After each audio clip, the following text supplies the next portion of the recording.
Welcome to YSM news. ప్రపంచవ్యాప్తంగా ఉన్న అధిక శాతం మందికి బియ్యం ప్రధాన ఆహారంగా ఉంది. మన దేశంలో ఉత్తరాది కన్నా దక్షిణాది వారు బియ్యాన్ని ఎక్కువగా తింటుంటారు.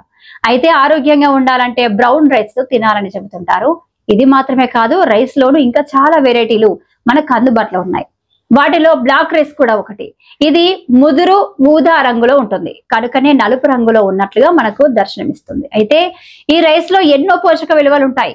బ్లాక్ రైస్ ను చైనీయులు ఎక్కువగా తింటారు. దీన్ని తింటే అనేక పోషకాలు లభిస్తాయి. అలాగే పలు వ్యాధుల నుంచి బయటపడవచ్చు. బ్లాక్ రైస్ ను తరచూ ఆహారంలో భాగం చేసుకోవడం వల్ల అనేక లాభాలు కలుగుతాయి పోషకాహార నిపుణులు చెబుతున్నారు. 100 గ్రాముల ఉడకబెట్టిన బ్లాక్ రైస్ ను తింటే మనకు సుమారుగా 150 క్యాలరీల శక్తి లభిస్తుంది.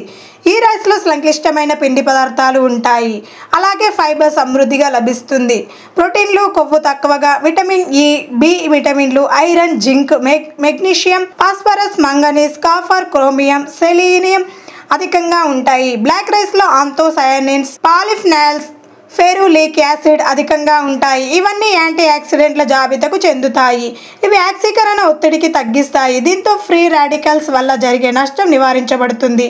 బ్లాక్ రైస్లో ఉండే యాంటీ ఆక్సిడెంట్లు కణాలకు జరిగే నష్టాన్ని నివారిస్తాయి. దీనివల్ల అంతర్గతంగా ఉండే వాపులు తగ్గుతాయి. ఫలితంగా గుండె జబ్బులు, క్యాన్సర్ వంటి ప్రాణాంతక వ్యాధులు రాకుండా అడ్డుకోవచ్చు.